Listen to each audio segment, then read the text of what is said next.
Yo, what is up YouTube, man? Today I'm going to be showing you guys how to make the best post playmaker in NBA 2K22 current gen. Real quick, if you guys are new, if you want to drop me a like and subscribe, of course, I would appreciate it a ton. Let's get right into this video. So we're going to make it at power forward, handed, whatever you want, number, whatever you want, of course. Now, with the pie charts, there are two you can use. You can use this one right here, which is the Hall of Fame finishing, Hall of Fame playmaking, or you could use the red-yellow, which is Hall of Fame defense, Hall of Fame playmaking.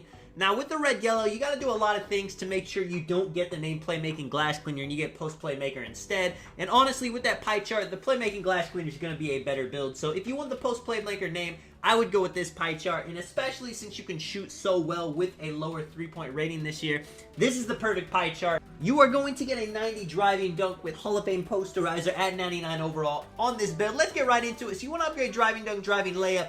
Now, you could upgrade standing dunk or close shot, either one, or you could do them both, but the reason I'm not going to do that is because I want to put a lot of attributes in my shooting. This build doesn't need shooting. You could definitely take it all away from this build, but I think 9 shooting badges with these shooting ratings, especially at 99, it's going to be automatic, and I want that as a part of my game. Playmaking, I would do ball handle and pass accuracy. You could do post control instead of pass accuracy, but you're going to want to have things like bullet pass or bailout, especially if you're ISOing on the twos. You want to be able to dot your teammate. With the defense, now it is tricky. We're making this build do everything, so you got to give up attributes somewhere. I would upgrade interior, lateral, block, offensive, and defensive rebound. You can get away with having no steal. And perimeter defense, yeah, you would love to have it, but you can manage without it, especially if you're going to be playing at the big man position with this build. I mean, it's the price you got to pay. If you don't want shooting on this build, you could definitely lower the shooting completely and just put up your finishing, put up your playmaking, and put up your defense and just be great at all those things. But I would recommend making this build. You will be able to shoot with these ratings, and 9 shooting badges. You may not need that many. You could get away with 5 or 6,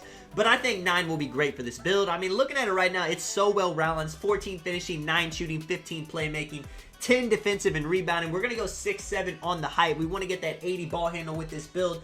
Once we hit 99 overall, being able to do all the pro dribble moves with the weight. Now, you could just go lowest, get that high speed, but I would recommend, why not just go super high? Even if you go 275, you're still going to have 81 speed with the +4 at 99 and the +4 from the gym workouts. That's still 90 speed with almost a 90 acceleration. You'll have some strength on your build for when you do play big, and you're not really losing anything. You're losing some driving layup, but you're gaining interior defense.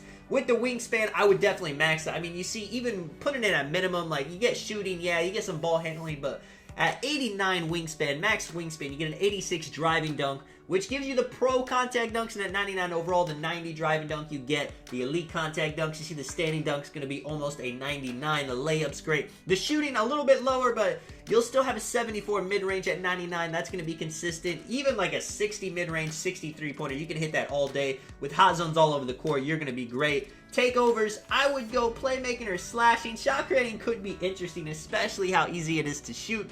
But, I mean, playmaking probably makes the most sense on this build, or slashing, since it's going to be a contact dunk machine. Just taking a look at everything. I mean, the physical's all great. Finishing, pretty solid. You know, you're not going to be doing post hooks. The close shots are going to be a little bit iffy, but it's going to do great at driving, at getting layups, at getting rebounds, going up with a standing dunk. Shooting will be great. Automatic, especially once you got the hot zone sniper.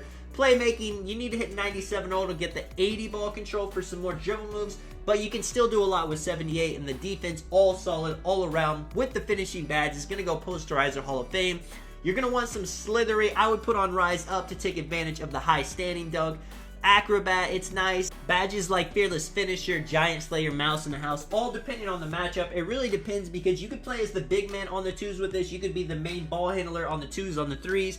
You could even do some crazy things on the fives. Nobody's going to be able to match up well on this build. They're either going to be too small, too slow, too big, too short. With the shooting badges, you know, hot zone hunter, once you get the hot zone, it's going to make a huge difference. Sniper, of course, to make those whites into greens. And if you're ISOing at the top of the key, I would put on stop and pop. If you're more of a spot-up shooter with this build, catch and shoot corner specialist, of course, with the playmaking. You're going to want to have quick first step, Hall of Fame, of course. Maybe some unpluckable, maybe some bailout, especially if you're playing, if you do a lot of passing. Bullet passer on bronze is super efficient. I don't think you need it on Hall of Fame, but definitely on bronze. Quick change just to speed up the dribble moves. And you will want handles for days, depending on how much you dribble. You know, you could lower bailout and unpluckable just to put that on Hall of Fame. If you're playing with another ball handler, you may not need it all the way Hall of Fame, but definitely you're going to want it on something. And then the defensive badges, It's tough. There is 10, you know, you always want more, but rim protector, rebound chaser, clamps, box, maybe some chase down artists. If you're running as a screener, you could put on brick wall. You don't have, you don't have steal rating, so intercept or pickpocket would be useless. But something like pogo stick, post move, lockdown, menace if you're playing the 1v1 court. You guys decide how to do it, man. Let me know what you guys think of the build. This is Tonic. I will catch you guys in the next one. I'm out. Peace.